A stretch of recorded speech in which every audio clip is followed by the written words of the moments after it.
Alright folks, I think I might just start flashing up a couple of photos I took during the week, just to kind of indicate that I exist in the real world and let you see where I am.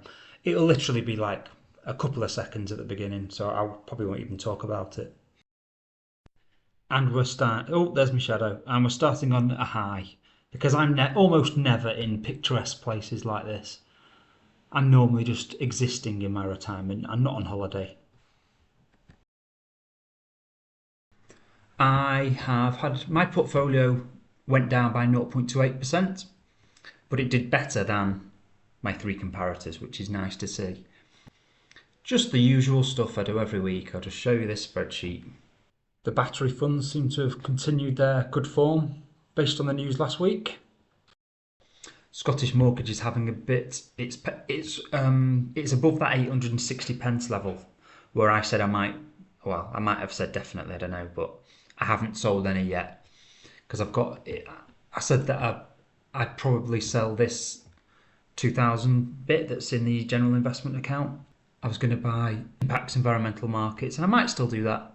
I just haven't pulled the trigger. Who knows? At some point, I'll just have a random moment where I'll just do it. There will be no explanation as to why. Oh, and then you know what? That's not true. I think I thought to myself, let's wait until we see what Labour does with capital gains tax. Because at the moment, as things stand, it wouldn't be such a big deal for me to sell Scottish Mortgage at a loss and not use some of my allowance, because I've still got about a grand left of my capital gains tax allowance for this tax year. But if it turns out that Labour are going to put the capital gains tax allowance down to zero, so I would have to pay tax on everything, then I wouldn't want to waste sheltering £2,000 worth with selling of something that's in a loss. I'd rather sell something that's made a profit. There isn't much here to sell at a profit. Most of it's been put into ISAs and SIPs. I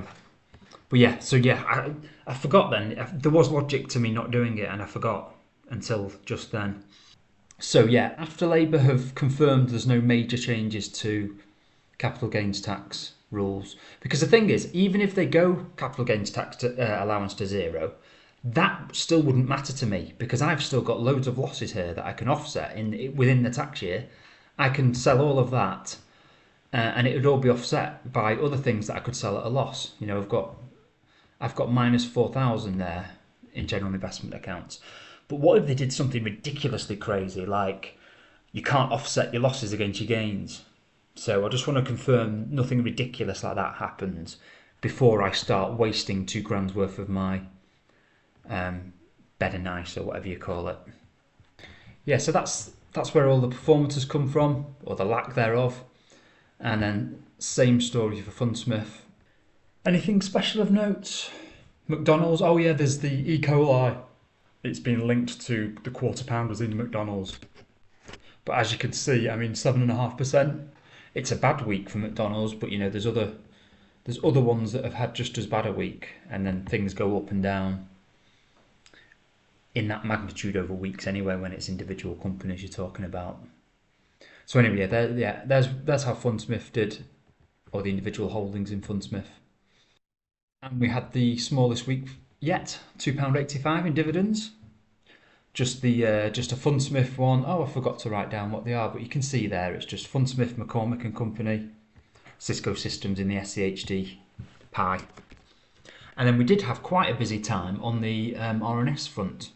So if we go through them one by one, we had Impacts Healthcare. You'll notice it doesn't say Impacts Healthcare anymore. It says Care REIT. Apparently this was announced a while ago, but I obviously got into the stock after that was announced, so I didn't realise this was on the cards. But yeah, basically it's just a name change. So when I went to my previous link, it didn't work because it was a new company. It's now CRT instead of IHR, was it before? So yeah, it's Care REIT. So obviously that doesn't make any difference. I think they were just thinking it didn't really represent. It didn't. You hear the word impact healthcare, and it doesn't really tell you what it does. But to be honest, to me, Care REIT doesn't particularly tell you what it does.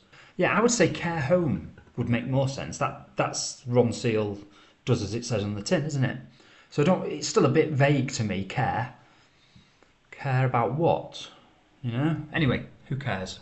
The second one was the Aberdeen Asia Focus had its annual financial report. I only read them just out of curiosity, really. It's not like I'm ever going to make a decision based on like something to do with like what they're investing in and what they're selling and buying. The reason I pay them to do it is because I don't know. So whatever they do is up to them. So I wouldn't ever make a decision. But like things like, the only things I really want to get in here and look at are the dividends, because that directly affects me. Oh, by the way, while I'm at it, you'll notice in these videos, I just go to the RNS, which is what the London Stock Exchange sends out. But this is just like a text. Well, no, actually, is it HTML format? Something like that. Anyway, it's kind of a limited format. If you ever want to actually look at like a PDF of the financial reports, if you just, I've just Googled. You saw what I did there. I just Googled the name of the company. Search Google for that. That normally takes you to their website.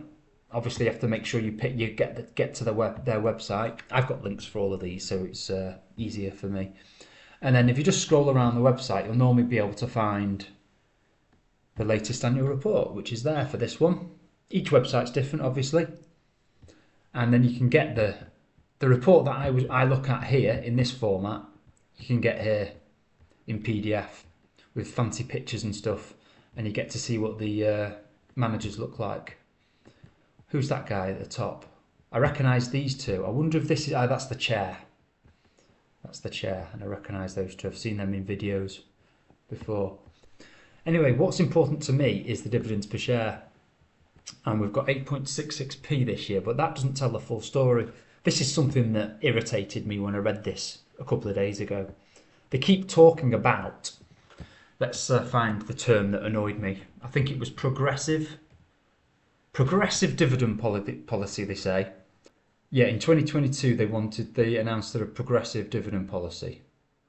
It has maintained or raised the ordinary dividend every year since 1998. Notice the wording there, ordinary dividend. To me, that's completely meaningless. Because if we look at what we actually get paid, which is what actually matters, we can see in their own chart here that it goes down in 2020 to 21 from 3.8 to 3.2. Anyway, it doesn't really matter because I'm not that fussed about the dividend for this one because it's only a relatively small holding. So it's my massive holdings that I want to have a proper progressive dividend policy. Hang on a sec. Right, here's another lesson for you. Don't trust the websites. I thought that data didn't look familiar. Don't trust the websites. Look, that's the previous year's annual report. That's really annoying. Latest annual report. Just get that link updated. So I don't know actually how to find that. Maybe sometime next week that'll get updated. So we'll have to go back to this version, won't we? Yeah, there's no chart though for that, is there? Yeah, so there's now an interim dividend of 1p compared to 2.25p last year. That's a special interim dividend. So if you add it all up together, it's a dividend reduction. Anyway, that was annoying me. But anyway, in terms of me though, I've never accounted for that special dividend. If you note here in my master spreadsheet that projects my income of 12,700 odd, I've never accounted for it. I've just got the 4 normal ones. So any special dividend at all is a bonus to me. That's the actual dividend we'll be getting paid for the full year. So it's actually a 2.62% yielder. In terms of the actual revenue though, I don't think it was a good... one problem has been the strength of the pound. All of these foreign investment companies suffer from the strength of the pound we've had in the past 12 months, or however long it's been. Year end 31st. There we go. So for the full year, we've had income of 70. That's not the important number because they're buying back shares. Here we go. Return per share. So revenue per share is 8.59 compared to last year 10.29. So it's very volatile. This isn't one of the trusts I hold for its kind of steady nature. This is more of a speculative holding anyway. So this sort of thing, along with the exchange rates affecting this and just the general. I mean, it's smaller companies, so it's bound to be more volatile in what it does in like the share price, but also more volatile in terms of the company's underlying and their dividend payments. If you actually do it fairly, it's like a 14% reduction in the dividend. But they're trying to claim that they've increased the dividend every year. It's galling that they think they're fooling anybody with that, to be honest. And I think it's shameful that the AIC, the Association of Investment Companies, they'll let them get away with it. And at some point, if they have a long enough history, they will declare them a dividend hero, in quotes, even though they've had lots of volatility in the dividend, going down as well as up. And the other thing to note about this dividend is they've tended to declare the special dividend for the year, and then maybe a couple of days, maybe a few weeks later or something, they've declared the first dividend for the next year. And they end up normally paying them on the same day. I can't remember whether it comes through as two separate payments or whether it all comes through as one. I can't quite remember. That's why this is still greyed out, because the kind of normal dividend that gets paid for next year has yet to be declared, so we're not quite sure what it's going to be. But I know that part of it's going to be 1p, and this part will get declared later. All right, so the next one was Blackrock Smaller companies. They also had their annual report. Half-year report. I'll just go to the revenue and the dividends, really. So the revenue was 9.7% higher than the year before, but the dividend that they've declared is actually only 3.3% higher. As you can see, they've now declared 15.5p. So if we go into I've already typed it in, that's 0.5p higher than the equivalent dividend last year. So if we change that to that, it tells us that that's now £12.22 higher than the year before. But yeah, it's only 3%, so it seems like if their revenues have gone up that much and they've only put the dividend higher by that much, they're just being cautious. Maybe they see like risks ahead, so they want to build up the revenue reserves for the future years. And then we also had Schroders Oriental Income annual results. And then in the same moment they declared their dividend as well. I'll go for the dividend first. And it's gone from 6p from 5.8. So we can see there for the full year it's just a 1.69% increase. And as you can see, the dividend cover's gone down to 0.94 for them. And that's, again, I think most of that is the strong pound going against these foreign earnings. Yeah, so having a look through here, what I was really hoping to see was some sort of like explanation of why the dividends per share have gone down. I know a lot of it is because of the foreign currency, like I said already. But I was looking at what I'd really like to see is what is the constant currency growth or reduction in the dividend, in the revenue the underlying companies have earned. Because if most of the reduction is due to the currency differences, then that gives you more confidence, because then that means the companies themselves are growing their dividends, which would fill you with more confidence. But yeah, the report doesn't seem to give any sort of perspective on where the changes in the revenue per share came from and their prospects for the future.